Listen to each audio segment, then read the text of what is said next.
So welcoming to East Coast Breakfast this morning. Before I do the big introduction of Greg Smith, if you haven't heard about our concert, comedy and craft festival that's happening on the 25th of September, I think you've been living under the proverbial rock. It is a concert, yes it is. So lots of music, obviously. That's something that we're used to doing at Botanical Gardens. There's also comedy, which is something that we're used to working on East Coast Breakfast because Darren Moore is quite a funny man. But what some of you may not realize is that the craft part of this festival is a full-on food and drinks festival alone. This is not the space where you have a dance and then you get hungry so you go eat some slop chips. This is a place where you get artisanal food and drinks. And this is something that this is a brand that I absolutely adore, from everything from the packaging to the story behind it, to the fact that its taste is phenomenal. And so from Marley Coffee, sitting with us this morning. Hello, Greg Smith. Hi, how are you? Oh, wonderful. Thank you so much for coming in. Thank you. You know what, you can, and I mean this in the nicest way, I can smell you from a mile away. You walked in with about, 4 or 5 bags of some of the most delicious coffee. If you look here at the packaging, Marley Coffee, stir it up. That's amazing. Of course. And the nice thing is that Marley Coffee doesn't just have the name Marley. Is it true that Marley Coffee is affiliated to the actual Marley family? Yeah, it's correct. Marley Coffee is grown by Bob Marley's son, Rohan Marley. So he grows the coffee in Jamaica on a farm. It's in the Blue Mountain range. So Blue Mountain. Blue Mountain beans, yeah, they're quite a famous bean around the world. It's like the connoisseur's bean. Very hard to come by as well because not a lot of them get produced. But yeah, so he's got a farm in Jamaica, and then he also sources beans from different areas around the world. Ethiopia, Peru, Nicaragua, Sumatra, Central South America. And they all form different blends from medium roast to dark roast. And yeah. Okay, so for them, coffee means a cappuccino you get in the morning. Is there a huge difference between great and not so great coffee? I mean, for someone who likes coffee, I'm sure you're saying, what a ridiculous question. But I mean, for the beginning coffee drinkers, what makes this coffee so special?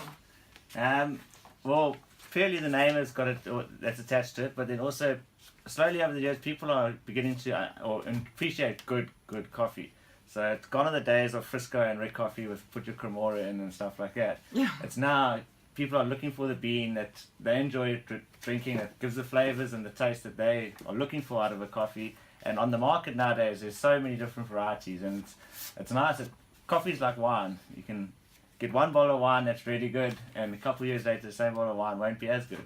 And the cool thing about coffee is, unlike wine, you can drink it while doing a breakfast show and no one will frown upon it, which is really nice. Yes, which is again why it's so special for us, because we, kind of thrive on coffee in the mornings. Yeah. Greg, what got you involved with Marley Coffee? I saw the brand and then approached Rohan and asked if we could bring it into... Wait, pause. Like you just approached, you were like, hey, Rohan Marley, son of Robert Nestor Marley, what's up? How did that even happen? Yeah, it took a lot of work to eventually get his email, but then got hold of him and gave him a business proposal, and he seemed to like what we had to offer, and we've been doing it for about 4 years now around the country. And in Durban we've got a mobile unit where we do events like Splashy Fen.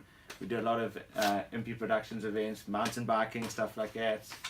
In Cape Town we've got another mobile unit, and then we've got one fixed coffee store in Observatory as well, where we sell Marley Coffee and it's all branded like that. And then we hopefully within the next couple of months we're going to find it on the shelves in all the stores. We're busy working on a big proposal at the moment, so it should be getting into the retail sector soon. And when I was doing a little bit of background checking with the Marley Coffee, I mean, it's got words that we love to hear, like organic and is it fair trade?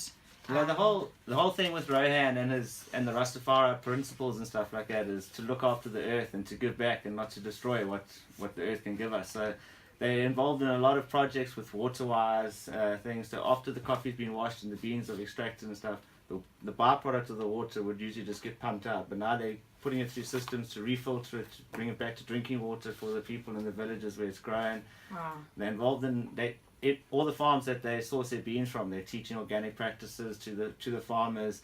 And over the years, they're paying a bit more for their beans now, but you're getting a better quality bean produced by the farmers because they feel like they're actually learning something, getting something back from not just having someone come and take their coffee away from them. Okay, and talking about learning about beans, you guys are going to be with us at the Concert, Comedy and Craft Festival, 25th of September.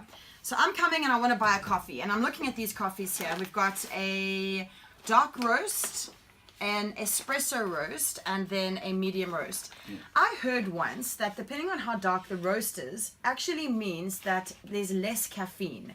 Is that true? Does light roast have more caffeine than dark roast? It is true that, but yeah, it's the caffeine content in South Africa. We found that people enjoy medium to dark roast of coffee. Sometimes a too dark a roast, it's a bit more bitter and stuff like that. But yeah, the medium to dark roast is what, and the actual blend that we found is our favorite is the One Love, which is an Ethiopian yoga You have to say One Love. One Love. There we go. So your favorite blend is? Yeah, in the market in South Africa is the One Love. Nice. And I think that's purely based on because it's an Ethiopian coffee. The South African consumers have been used to African beans because in Africa we get Malawi and Uganda, and there's a whole lot of African producing coffee countries. And over the years, I think we've been getting a lot of African coffees down here, so people enjoy that type of palate of the coffee, and they enjoy the flavors that come out of the African coffee. So, out of all the consumers, and the biggest report back we get, the One Love seems to be our. Will I be able to favorite. buy coffee beans from you on the 25th?